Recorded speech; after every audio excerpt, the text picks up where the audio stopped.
Madame, mademoiselle, messieurs, bonjour et bienvenue sur ce plateau de KTO Magazine. Je commence cette émission par confier à vos prières une jeune fille de 13 ans qui a été violée hier après-midi en plein Paris. Les parents estiment que seules vos prières, les prières en tous les cas, pourront sortir cette jeune fille et la famille de ce chaos.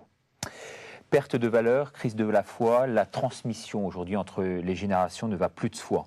Quelles valeurs transmettons-nous ? Ce sujet fut récemment traité au cœur des semaines sociales. La transmission est-elle aujourd'hui un combat ? C'est ce que nous allons voir aujourd'hui pendant près d'une heure avec nos trois invités réunis sur ce plateau, à commencer par Bernard Hibal. Bonjour monsieur, vous êtes vice-président des semaines sociales, membre du Conseil supérieur de l'éducation, docteur en philosophie et auteur du livre 21e siècle en panne d'humanisme, un livre publié chez Bayard. À vos côtés, invité Jacques Arène. Bonjour monsieur, vous êtes vous psychanalyste, psychothérapeute, un homme bien connu des médias. Et puis également notre invité, le père Jean-Louis Soultier. Bonjour mon père. Bonjour. Vous êtes vous un théologien également reconnu.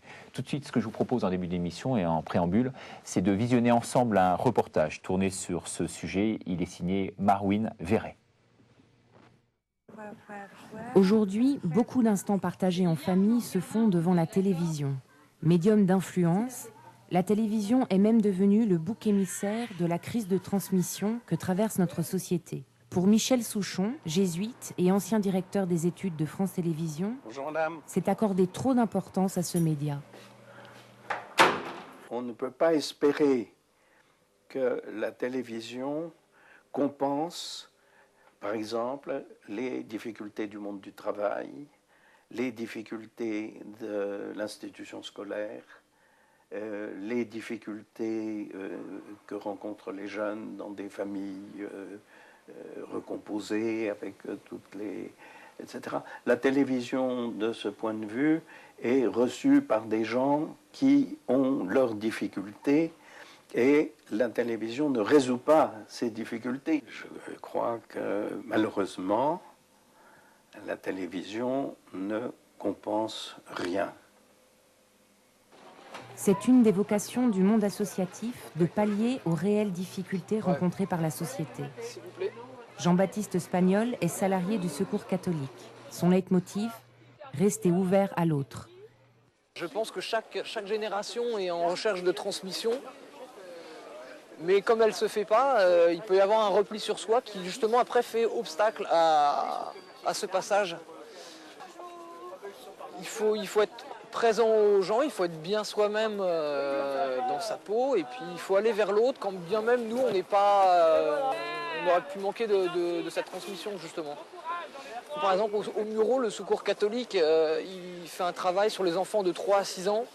Et ça permet, via ces enfants, de toucher leurs parents, les familles, et puis leurs grands frères et leurs grandes sœurs. Donc on recrée du lien à partir des plus petits. Créer du lien, réconcilier les générations. Pour Michel Candessus, ancien directeur du Fonds monétaire international, l'enjeu de la transmission est à prendre très au sérieux. C'est un enjeu de vie ou de mort de nos sociétés. Les sociétés humaines se renouvellent en transmettant quelque chose, quelle que soit la valeur. Celles qui sont les plus politiquement correctes aujourd'hui, par exemple, comme le respect de l'autre ou la tolérance.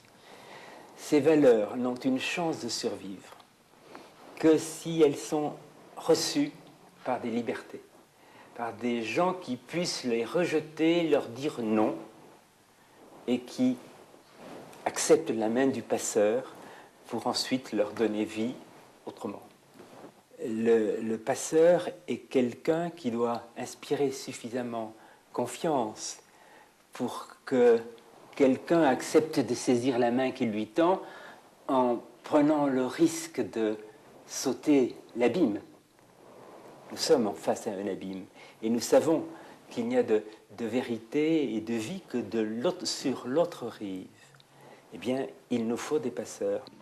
Nous sommes tous passeurs. C'est notre devoir, c'est notre vocation. Voilà, retour sur ce plateau de KTO Magazine. On vient de visionner ensemble ce reportage. Monsieur, quelles sont vos premières conclusions à la suite de ce visionnage ? Que tout le monde dit et répète que la transmission est en crise, alors c'est un fait, je crois que personne ne niera sur ce plateau, mais est-ce que c'est pas la vitesse de croisière de la transmission ? J'ai lu un texte en cours il n'y a pas longtemps, la lettre 8 de Platon, où Socrate, se plaint que la jeunesse c'est plus ce que c'était, qu'il faut prendre des mesures, que la transmission ne se fait pas. Alors 2500 ans de décadence, pour en arriver au XXIe siècle, c'est pas si mal que ça quand même. Donc c'est pas vraiment pour vous un problème d'actualité, quoi. Alors c'est un problème d'actualité parce que la panne de transmission peut venir d'une surtransmission, hein, d'un surbookage de la transmission, ce qui n'était pas toujours le cas dans le passé. Effectivement, il y a, et votre reportage le dit bien, télévision, famille, les copains, la rue, l'école, tout ça intervient et intervient pas nécessairement dans le même sens. Et le pluriculturel, on l'a tous dans la tête, quoi. Il n'est pas dans la société d'un individu à l'autre. On est tous pluriculturels à l'intérieur de nous-mêmes.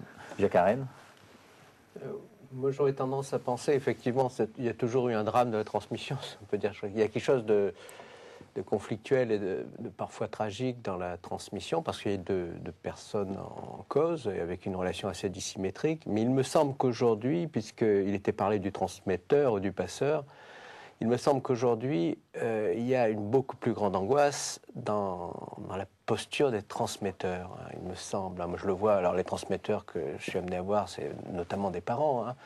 Il me semble, et on le voit bien dans le reportage, combien il y a une lueur d'angoisse parfois chez ce jeune homme qui est interviewé, combien il y a une inquiétude. Je crois que les transmetteurs ont du mal à se sentir légitimes. Alors moi, c'est ce que j'entends au niveau de l'intimité des personnes. Et parfois se sentent complètement illégitimes. Donc à tort ou à raison. Ouais, pour vous, c'est le mode de transmission qui est mis en cause, plus que le contenu même de cette transmission. Oui, parce que le contenu, tout le monde est plus ou moins d'accord sur les grands contenus. Enfin, il me semble hein, que là-dessus, je ne sais pas s'il y a beaucoup de discussions. Par contre, se légitimer comme transmetteur, se croire validé pour le faire, avoir le sentiment qu'on a des choses à dire et des choses importantes, avoir foi en ce qu'on se transmet, c'est quelque chose qui est plus difficile pour beaucoup d'adultes en position de transmettre, me semble-t-il. Et qui est habilité aujourd'hui à pouvoir le faire ? À transmettre. Ouais. Ben, je crois que toute une génération en position d'être, je dirais, éducateur au sens général du terme vis-à-vis des générations qui viennent dans le monde sont transmetteurs d'une certaine manière. C'est pas seulement les parents, bien entendu.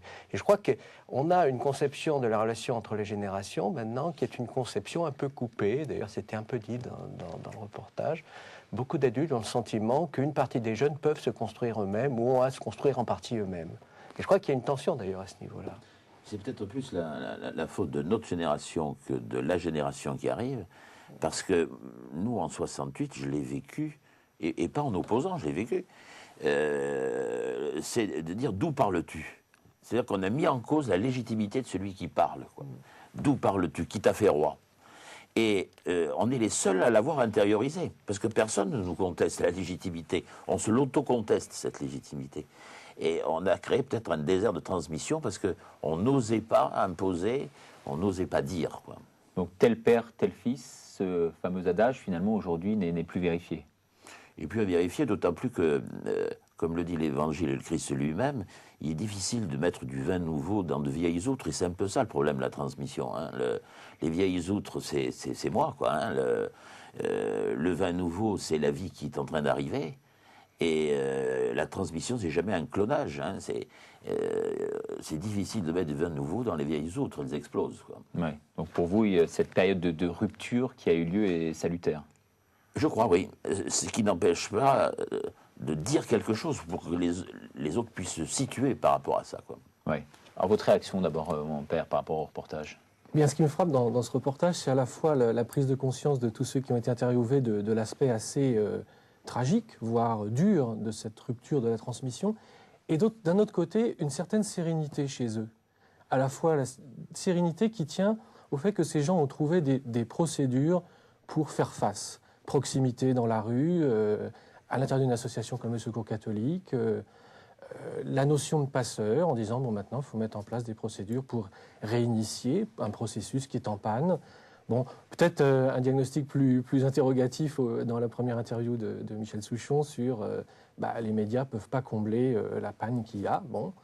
Mais je trouve à la fois cette ambiguïté intéressante, à la fois des gens pris devant la difficulté que représente aujourd'hui cette panne de la transmission dans tous les domaines, et finalement dans la culture contemporaine, quelque part une certaine sérénité chez ceux qui s'attellent à trouver des procédures pour pallier cette panne ou pour faire face à ce défi, parce que c'est peut-être d'ailleurs d'abord un défi de la culture que l'Église enregistre aussi.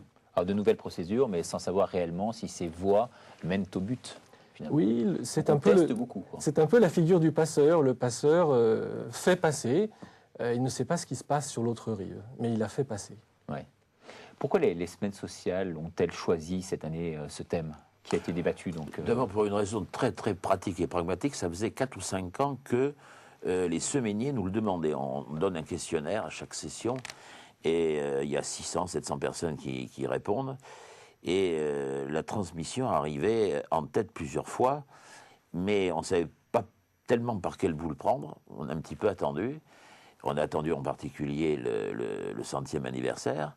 Et puis on s'est dit, bon, ben maintenant on nous le demande, on va y aller, quoi. Mais c'est vrai que c'est un sujet très englobant.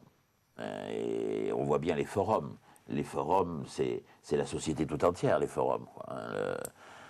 Donc on voit bien que c'est pas si facile que ça d'aborder ce sujet. Quand on a abordé l'argent, c'était plus précis, c'était plus cerné, c'était là il y a tout, quoi. Il y a tous les problèmes de la société. Alors, il y a un élément qui vient quand même perturber sévèrement la donne, c'est le problème des nouvelles technologies, qui crée finalement une perturbation généralisée dans ce domaine-là. Oui, mais les nouvelles technologies sont à la fois un facteur positif et un facteur négatif. Le Internet, contrairement à ce qu'on a cru au tout début en disant que ça va dépersonnaliser les relations, alors c'est vrai qu'il y a un côté dépersonnalisant, mais Internet est un moyen de communication aujourd'hui, particulièrement parmi les jeunes, où quelque chose passe. Parce que la transmission, elle est aussi horizontale. Elle n'est pas entre des générations anciennes et des générations futures, mais elle se fait aussi horizontalement entre des groupes d'amis divers, et pour le meilleur et pour le pire.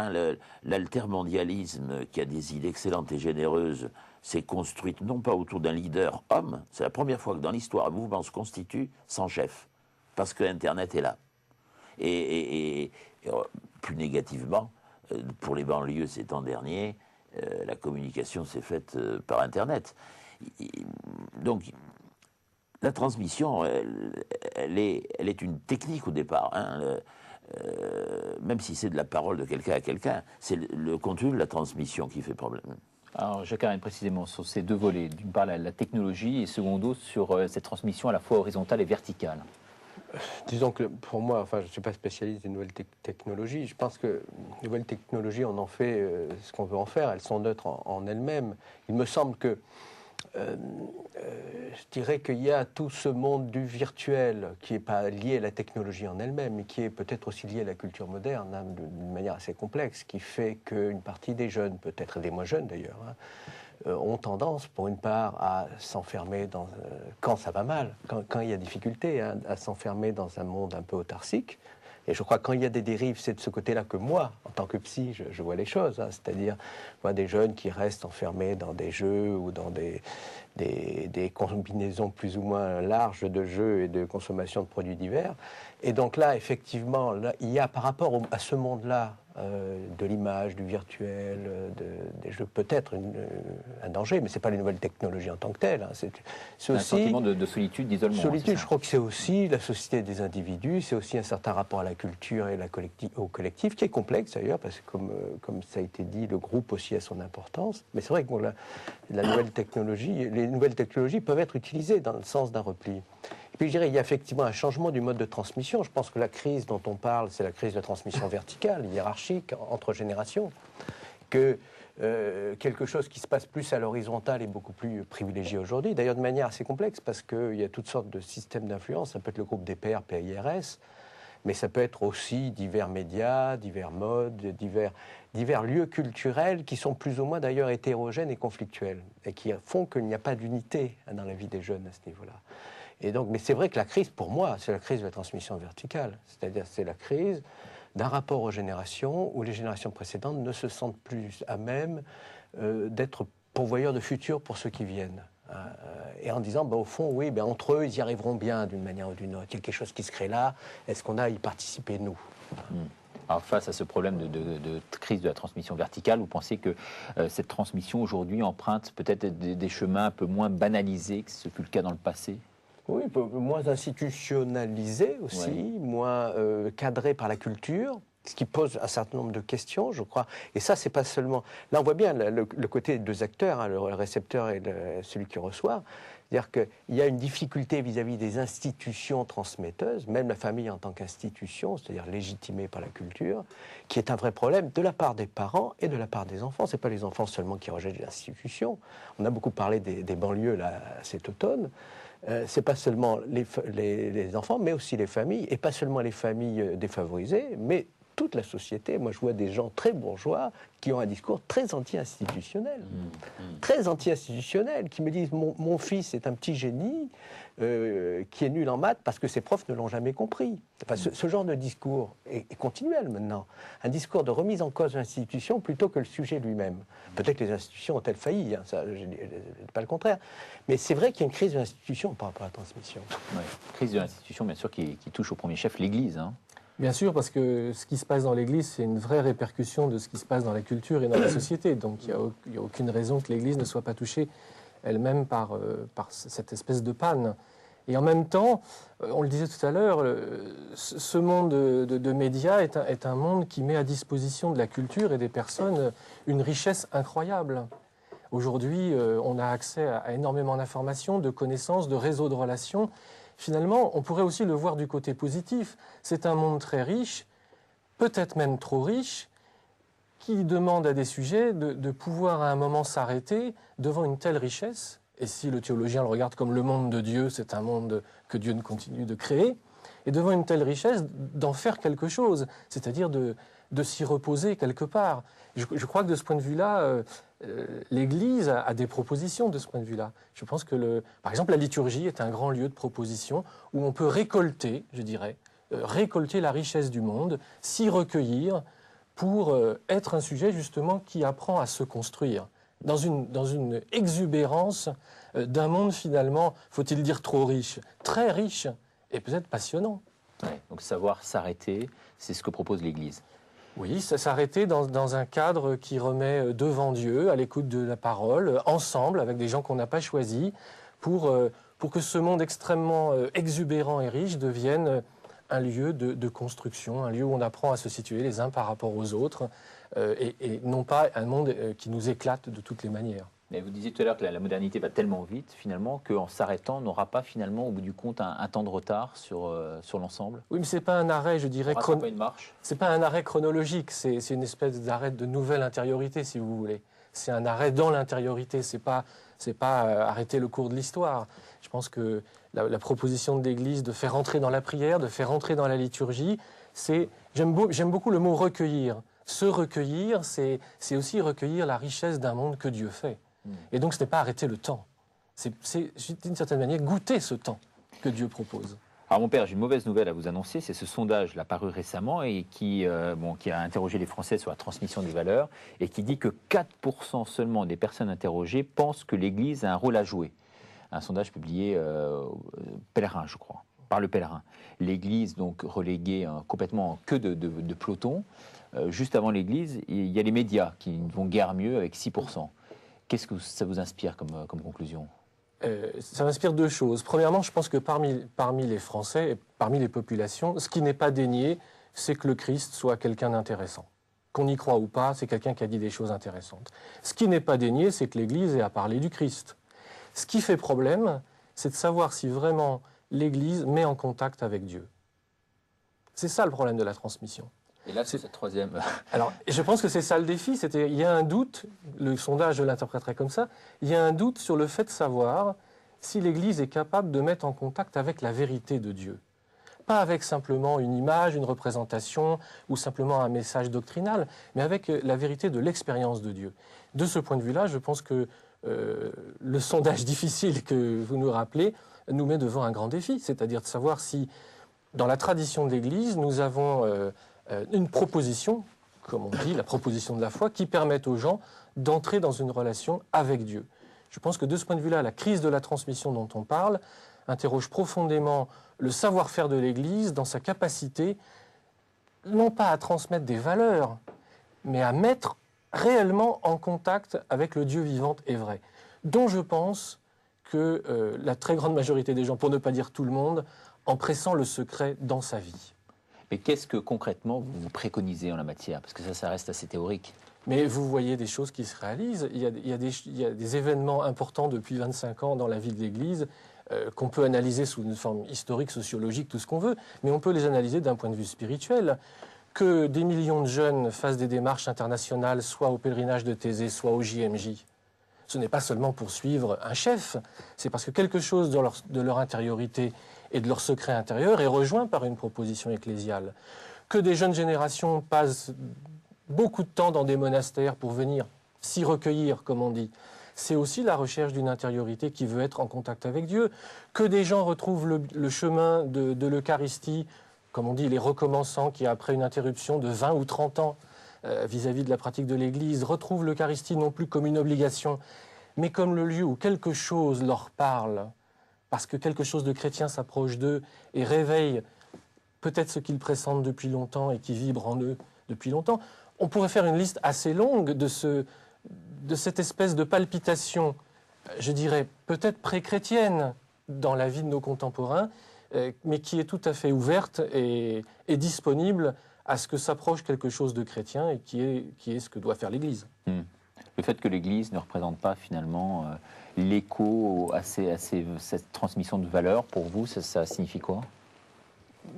Moi, je dirais que ça signifie ce que disent les gens. C'est peut-être pas toujours ce qu'ils font aussi. Je veux dire, il y a parfois un décalage entre l'opinion, enfin, je dis pas ça pour me défausser, mais entre l'opinion affichée et ce qu'ils font. C'est-à-dire, ça n'empêche pas peut-être une partie des gens de mettre leur gamin au catéchisme, par exemple, parce qu'ils considèrent que des valeurs quand même sont transmises, même si c'est moins qu'avant. Donc, il y a parfois un décalage entre les discours. Il y a un discours anti-institutionnel qui atteint l'Église. Je pense que peut-être que vis-à-vis de l'école, il pourrait y avoir un discours équivalent, dans d'autres domaines, peut-être.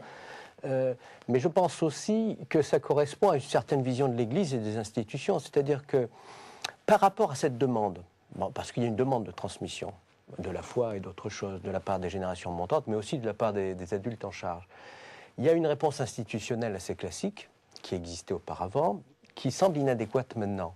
C'est-à-dire une réponse de type, je dirais, la même pour tout le monde quasiment. Un peu formelle, et où avant on pouvait considérer que rentrer dans un processus qui concerne la majorité, c'était faire corps et ça fonctionnait comme ça. Ça pouvait être la même chose dans l'école républicaine et dans l'Église. Bon, maintenant ça ne fonctionne plus comme ça. C'est-à-dire que les gens, je crois que c'est le mot accompagnement qui me vient. C'est-à-dire que les gens demandent à être accompagnés d'une manière très spécifique dans leurs demandes. Alors, ils ne sont pas complètement anti-institutionnels, mais ils attendent que ceux qui sont les institutions accompagnent personnellement. Alors, c'est compliqué, parce que ça demande de la créativité, ça demande déjà de réfléchir un peu ce que c'est que ce qui était proposé habituellement et qui était fait d'une manière un peu formelle. C'est très provoquant. Comme demande. C'est pour ça que le coach, entre guillemets, a remplacé un peu le curé. Quoi. Voilà. Dans votre esprit, c'est ça. Voilà. Et le coach, c'est un individu. Ou le psy, c'est un individu. Ou l'accompagnant spirituel a remplacé le curé aussi. On préfère avoir un accompagnateur spirituel plutôt que quelqu'un qui est représentant d'une institution. Bon, je crois que c'est un peu cette mutation-là. Mais je crois que la peur des institutions est quand même très forte et il faudra faire avec, essayer de montrer quand même qu'une institution... ça évite la solitude. Ce qui est institué, les familles par exemple, c'est de l'institué, les familles. On ne peut pas échapper à l'institué. Ouais, on parlera des familles dans un instant. On peut revenir également sur la deuxième partie de l'intervention du père qui disait que finalement il y avait un mouvement aujourd'hui aussi qui se dessinait. On voyait à travers les JMJ ou à travers de grandes manifestations comme Thésée qui n'étaient pas pris en compte aujourd'hui vraiment par la société et qui devaient se traduire d'une façon ou d'une autre. Comment percevez-vous, vous, cette chose en tant que psychanalyste ? Moi, je pense qu'effectivement, c'est des lieux qui sont beaucoup plus fondateurs qu'on a pu le penser au début. Au niveau de la foi des personnes, sûrement, Et aussi au niveau, je dirais, anthropologique, humain, il y a, pour les jeunes qui vont au JMJ, par exemple, ou à Thésée, il se passe quelque chose de l'ordre d'un contact réel, à la fois avec le Christ, mais aussi avec l'Église, et d'une manière qu'on n'aurait pas imaginée il y a une trentaine ou cinquantaine d'années.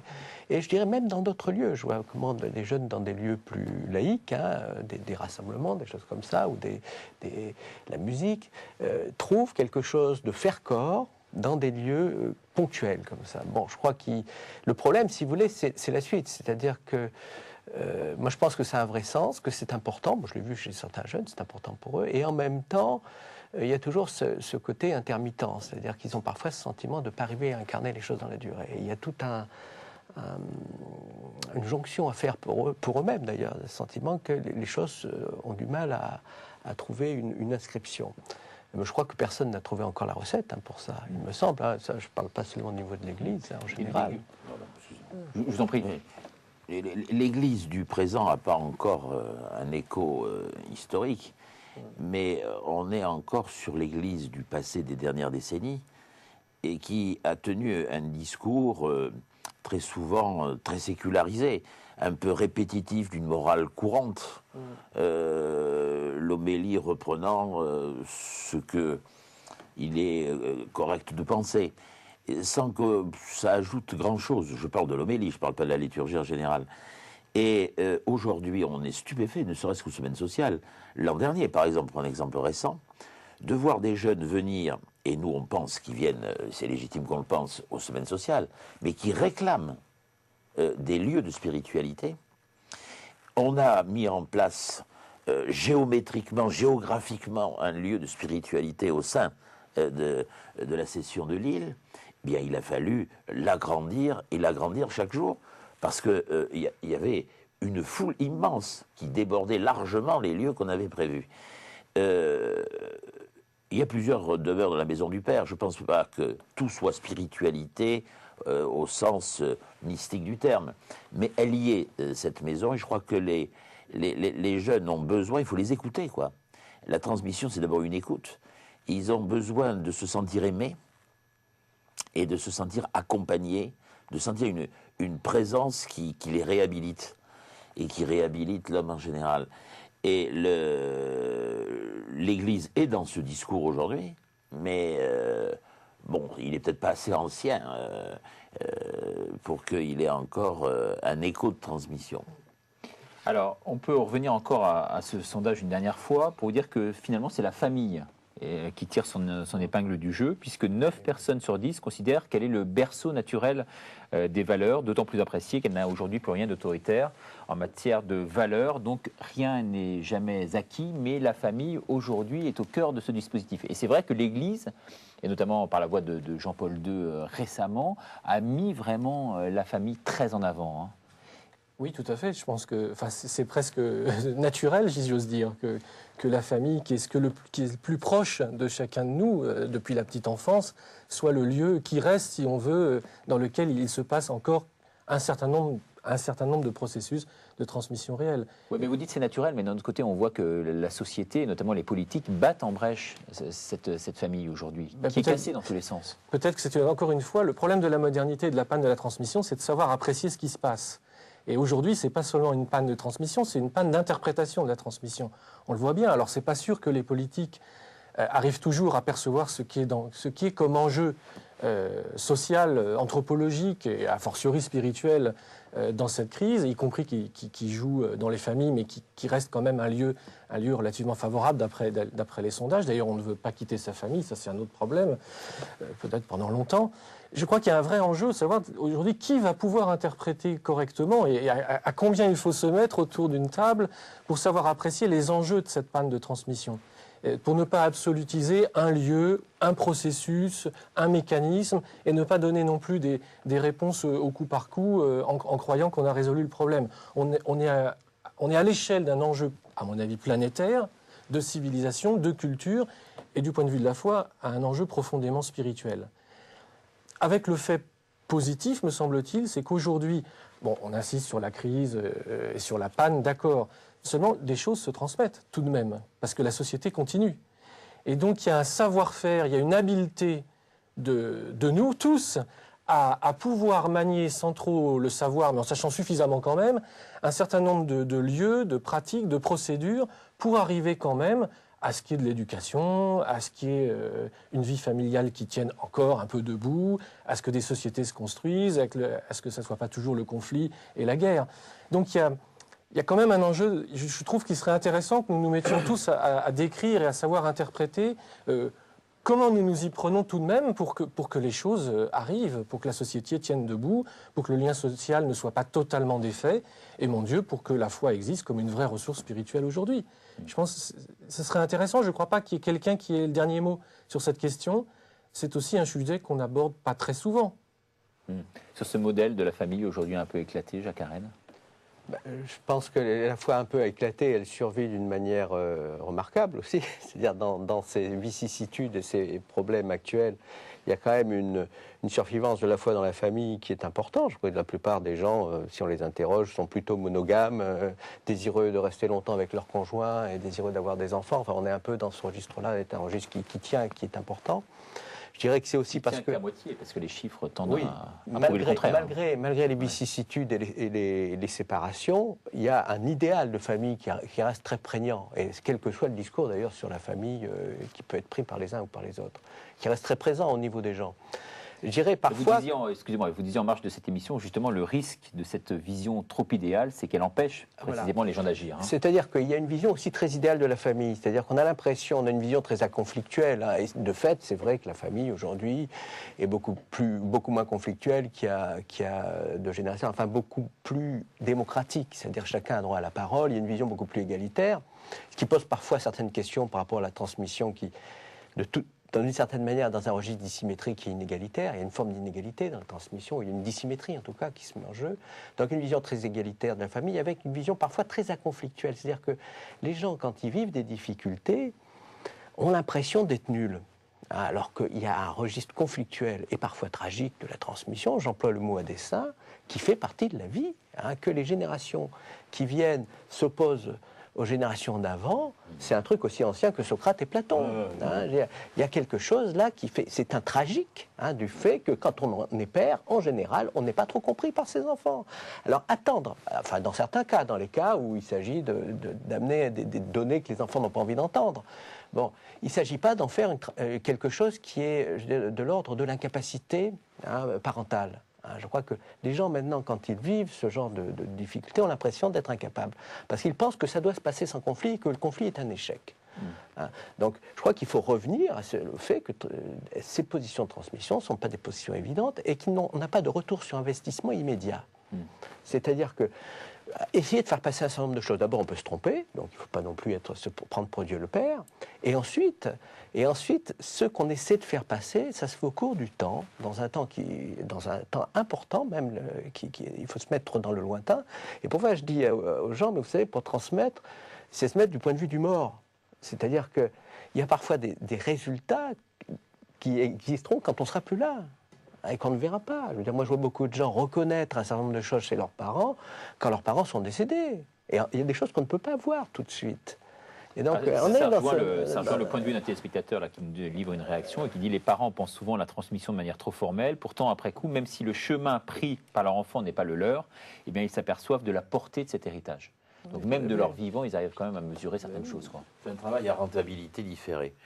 Il y a une phrase d'Arendt que j'ai utilisé pendant la session, qui est tout à fait curieuse, je ne veux pas la dire par cœur, là, mais qui dit il faut que l'éducateur soit conservateur pour que l'enfant soit révolutionnaire. Oui, bien sûr. Et la transmission est là, quoi. C'est-à-dire ne pas renoncer à soi-même, être soi-même, transmettre. Et la transmission, elle peut se faire aussi dans l'opposition, quitte à ce que plus tard, il en reste beaucoup de ce qui a été transmis. Aujourd'hui, ce n'est pas ce modèle à l'envers, finalement, avec des parents révolutionnaires et des enfants qui demandent à être plutôt plus conservateurs. Ce qu'il y a de sûr, c'est qu'au sein de la famille, avant, on nous disait, je sais que Freud n'est plus du tout à la mode, mais on nous disait qu'il fallait tuer le père. Il faut qu'il existe pour pouvoir le tuer. Et voilà, c'est ce que je veux dire. On est dans une société où ce qui s'est passé en 68 et bien d'autres choses, parce qu'il n'y a pas que ça, fait que le père n'existe plus en tant que confiant dans ses propres valeurs. La légitimité dont vous parliez au début. Et du coup, effectivement, il y a un vide. Moi, il y a un film qui m'a beaucoup plu, qui est très populaire, c'est le fabuleux destin d'Amélie Poulain, où on a, dès le début du film, une fille, Amélie, qui n'a aucune transmission. On nous a montré les parents les plus plats qui puissent être, quoi, hein, et un vide incroyable, un désert de la parentalité, avec insistance et humour. Et cette fille va se reconstruire par d'autres transmissions. Par la transmission de son voisin, qui est peintre parce qu'il est malade, par la transmission. Et ça va même à des transmissions paradoxales dans des milieux où généralement on ne va pas chercher l'origine de la bonne transmission. Mais en même temps, on voit bien que la crise de notre temps, ce n'est pas une crise des valeurs, c'est peut-être même pas une crise des transmissions. La crise de notre temps, c'est une crise du sens. On ne parle plus du sens. Le sens est tabou. On parle que du fonctionnement. On nous dit comment ça fonctionne. On ne nous dit pas quel sens ça a. C'est presque un tabou. Et particulièrement à l'école. Le fait, vous disiez tout à l'heure, de tuer le père, vous, en tant que prêtre, ça ne vous interpelle pas, non? Ah si, beaucoup. Beaucoup. Mais je crois que, en fait, comme disait Jacques Arène, pour tuer le père, il faut qu'il y en ait un. Donc ça repose la question de son existence. Religieusement, il y en a un. Mais il y en a un, mais on ne tue pas le père, on n'a tué que le fils. Mais c'est déjà beaucoup. C'est déjà beaucoup. Et c'est d'ailleurs à ce moment-là que le père s'est révélé comme pouvant le ressusciter. Donc bon. Mais je crois que vous parliez d'une perte de sens, sans doute. Mais est-ce qu'il n'y a pas aussi, comme dans ce film d'Amélie Poulain, toute une autre manière de refabriquer du sens? C'est ça, oui. Moi, j'aimerais qu'on regarde ça aussi, parce que c'est trop facile d'avoir souvent la pente négative sur la société, ou le lien social, ou le sens. Mais est-ce qu'on n'est pas en train de vivre une crise culturelle qui est comme un laboratoire? C'est-à-dire qu'on est en train d'assister, mais évidemment c'est difficile à analyser, à une manière nouvelle de recréer du sens. La transmission, c'est pas seulement la course de relais où quelqu'un court et passe un témoin en bois à l'autre. C'est plus seulement un instrument seulement. C'est tout un processus extrêmement complexe, multiple, où des gens peuvent... et on voit bien ça dans la foi chrétienne. Des gens sont à la fois au scout, puis ils sont à la fois charismatiques, puis ils sont à la fois dans un pèlerinage, puis ils abandonnent une pratique, puis ils en retrouvent une autre, puis ça se multiplie, puis ça change suivant les âges. Alors, on est un peu perdu parce que c'est pas ce modèle-là qu'on a en tête. On a le modèle du passage de témoin. Or, il y a une espèce de maillage aujourd'hui où il y a un énorme travail du sens dans la société. Peut-être que c'est une crise parce qu'on n'y arrive pas bien, et on pourrait prendre l'islam. On voit bien que l'islam est en crise parce que c'est l'éclatement du sens à l'intérieur de cette religion, et c'est vrai de toutes les religions. Mais on assiste, je dirais du point de vue de la foi, enfin comme homme spirituel et comme chrétien, on assiste positivement à toute une espèce de laboratoire de remaillage, de recréation du sens, parce que de toute façon, on ne peut pas faire autrement, il faut bien vivre. Et je crois que de ce point de vue-là, s'il y a une vraie panne de transmission verticale, il y a une espèce de recréation du sens dont je pense que les institutions, les éducateurs, les transmetteurs classiques peuvent s'inspirer aujourd'hui. Sur ce sens, on peut parler également peut-être du dialogue qui contribue précisément à faire parvenir ce sens et à créer ce maillage dont vous parliez. Le dialogue présuppose la reconnaissance de l'autre et une certaine forme d'égalité avec lui. Or aujourd'hui, on voit que l'autre représente plus un ennemi qu'un ami, d'un point de vue psychanalytique du terme, non ? Ben, disons que, moi je le repère, on évoquait cette prédominance du familialisme, c'est-à-dire du fait que la famille est un lieu toujours très important. Peut-être pas le familialisme d'avant, très hiérarchique, autoritaire, mais cette prédominance-là, c'est quelque chose qui montre bien qu'on s'intéresse au plus proche, le plus souvent, et on se méfie du plus lointain. Et donc de l'autre. Et je remarque souvent combien, chez les adultes, chez les parents en particulier, combien l'autre adulte est parfois quelqu'un dont on se méfie. C'est-à-dire, il y a beaucoup moins cette solidarité générationnelle qu'auparavant. Moi, je me souviens de ma grand-mère, par exemple, qui lui arrivait d'apostropher un jeune qui faisait une bêtise dans la rue. On se considérait comme responsable d'une génération qui arrivait sur le terrain. Là, maintenant, on se méfie des autres adultes. C'est-à-dire que quand un parent est en difficulté, il est parfois désigné du doigt, où il est parfois considéré comme un mauvais parent, par les autres, pas forcément par les institutions, mais par d'autres parents qui voyaient comment il se débrouille, etc.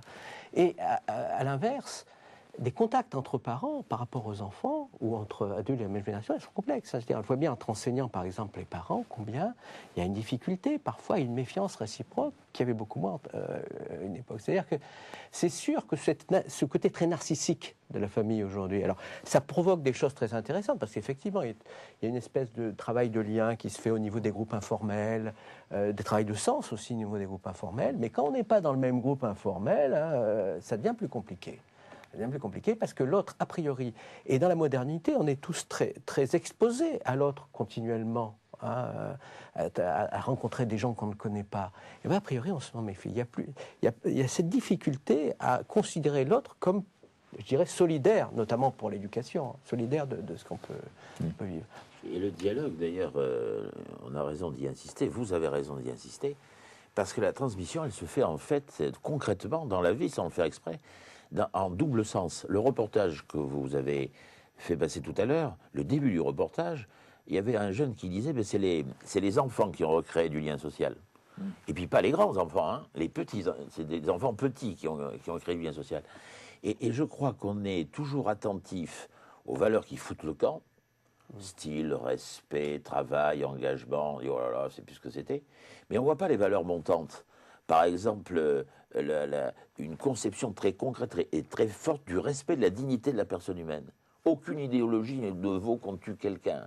L'homme ne doit pas devenir une marchandise. C'est très présent dans la société, chez les jeunes, ça. Et puis, vous avez l'authenticité, par exemple. Hein, ils ne veulent pas le playback. Alors ça, c'est très secondaire qu'ils ne veuillent pas le playback à la télévision. Mais ils veulent une vie authentique. Ça leur fait parfois dire des bêtises, parce que dès que l'amour est un peu moins passionnel, ils trouvent qu'être authentique, c'est quitter l'autre. Mais cette valeur d'authenticité est une valeur aussi à cultiver. Je crois qu'ils ont des choses à nous apprendre. Et on a sans doute des choses aussi à transmettre, mais il faut que la transmission se fasse dans les deux sens.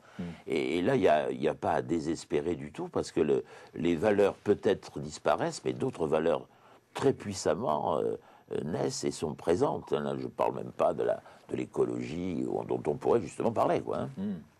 Jacques Arène évoquait tout à l'heure le rôle des grands-parents. C'est vrai qu'aujourd'hui, on n'a pas vraiment le respect de nos ancêtres, hein, comme d'autres cultures peuvent l'avoir, notamment, je pense, africaines ou autres. Est-ce que vous pensez qu'aujourd'hui, c'est un mal, ou au contraire, c'est toute une tradition qui part un peu en... Je crois qu'il ne faut pas le poser de façon abstraite, ça, à mon avis. Hein, moi, je suis syndicaliste, et ce que j'ai vu dans la famille, c'est quelque chose de très, très concret. La famille, ça a été le meilleur RMI, la meilleure sécurité sociale, la meilleure ACEDIC qu'on ait eue pendant toute la crise, qui, hélas, dure encore. Et si la famille a retrouvé un certain blason dans la société, c'est, à mon avis, essentiellement, parce qu'elle assurait le gîte et le couvert de ce que la société n'assurait plus. Et à partir de cette base très, très, très concrète, la confiance à l'intérieur de la famille a revêtu non plus l'allure ancienne de l'argument d'autorité du père, mais a revêtu les valeurs plus chrétiennes et plus gratuites de la solidarité, de la gratuité, de l'échange, de la responsabilité, et que ça me paraît là très porteur de sens. Et les grands-parents ont aujourd'hui un rôle subsidiaire au sens chrétien de la subsidiarité par rapport à cette éducation. J'en sais quelque chose, j'ai 8 petits-enfants et j'ai bien l'impression que je joue un rôle, parfois j'en suis pas toujours très content parce que je suis très envahi, mais je joue un rôle là-dedans.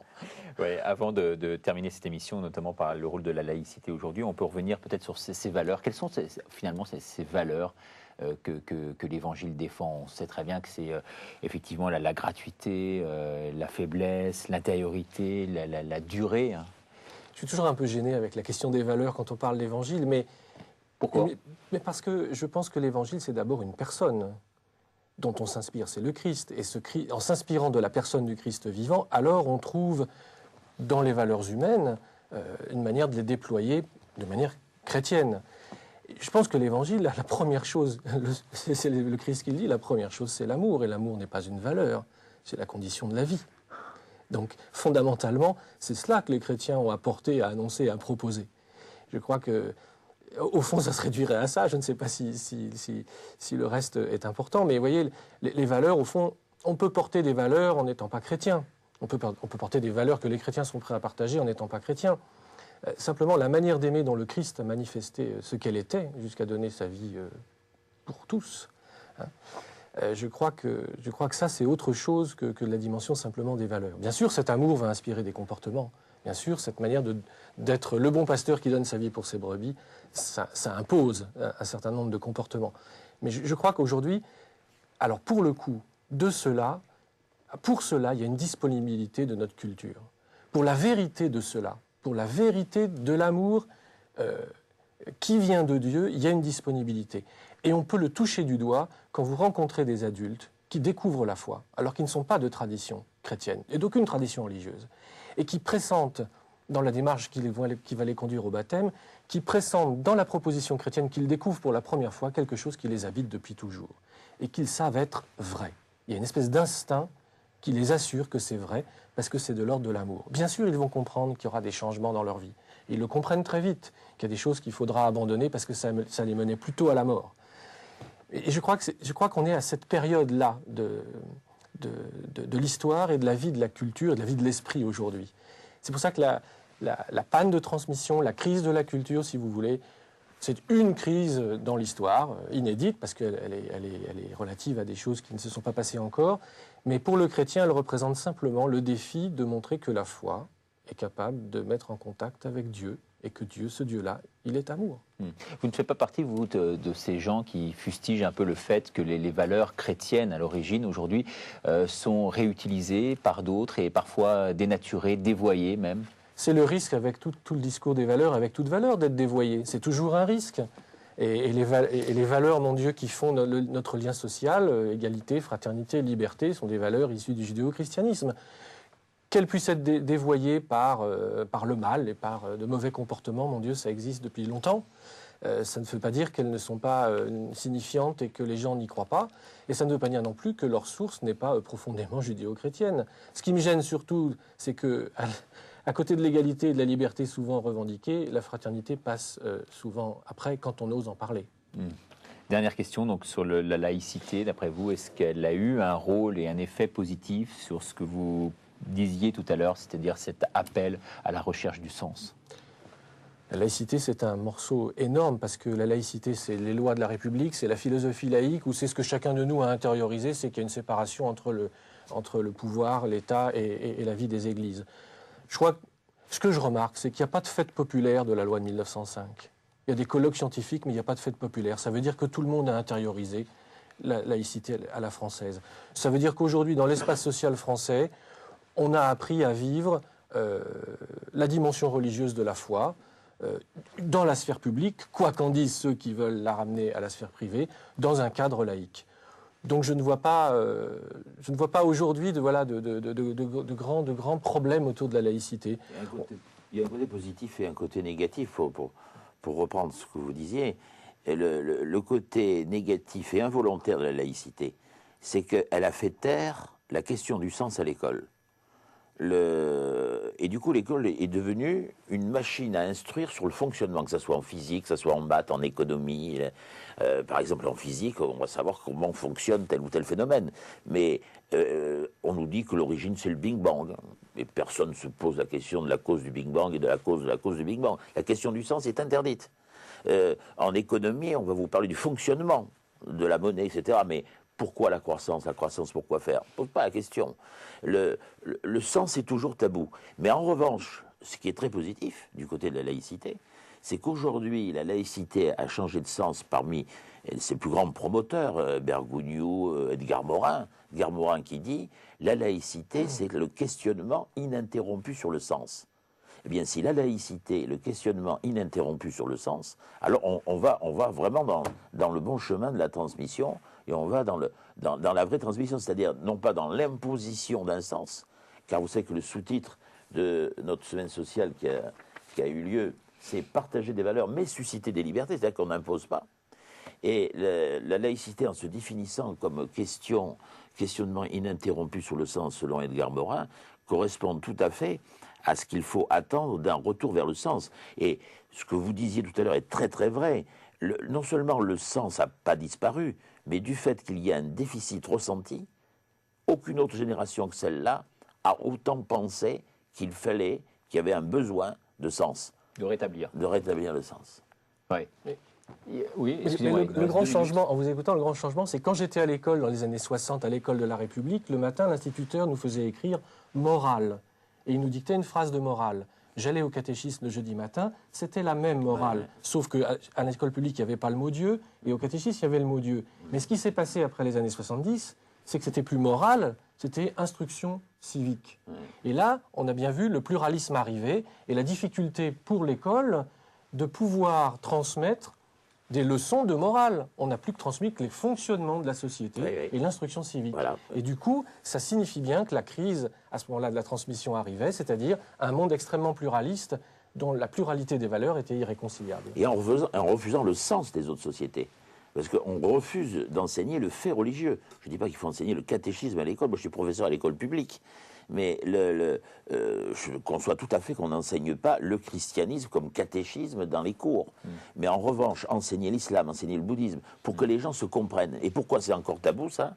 Parce que dès qu'il est question d'aller au-delà du fonctionnement, il y a une crainte on a vu que Régis Debray avait tenté cette expérience, malheureusement. Il n'a pas encore réussi. Il n'a pas réussi dans sa mission. Pas. Il nous reste 1 minute. Je vous laisse le choix de conclure, Monsieur Arène. C'est vaste. En tant que psychanalyste, psychologue. Oui, on n'est pas. Oui, mais curieusement, les psychologues s'intéressent aussi à l'espace public parce que Freud avait une conception très culturelle du psychisme. Au fond, qu'il y a une interaction forte entre ce qui se passe dans les familles et dans la psychologie de la personne et ce qui se passe dans la culture. Je pensais que c'était très important. Donc je crois qu'effectivement, cette question de la difficulté de la transmission actuelle regarde le psychologue ou le psychanalyste.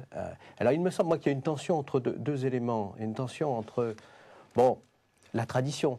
La tradition, c'est-à-dire ce qui vient du passé, recevoir quelque chose qui vient du passé, et l'attention à l'émergence, à ce qui est nouveau, qui émerge. Et que dans la transmission, il y a ça, il y a cette tension-là. Moi, j'ai plutôt tendance à penser que maintenant, peut-être qu'on regarde peut-être un peu trop ce qui est émergent, en considérant qu'il faut à tout prix valoriser ce qui émerge, et même avec une injonction à vivre dans l'émergence, parfois, à être dans cette espèce de valorisation de ce qui est nouveau. Et qu'auparavant, peut-être, les gens étaient écrasés par les traditions. Peut-être faut-il trouver un équilibre entre les deux. Très bien. En tout cas, je vous remercie à tous les trois infiniment d'être venus participer à cette émission KTO Magazine. Envoyez vos réactions là sur cette adresse que vous voyez, réaction au pluriel @ktotv.com. Je rappelle à nos téléspectateurs que cette émission, donc KTO Magazine, passe tous les lundis, mercredis et vendredis. Première diffusion donc à 20h50. Merci beaucoup et à bientôt pour un nouveau numéro de KTO Magazine.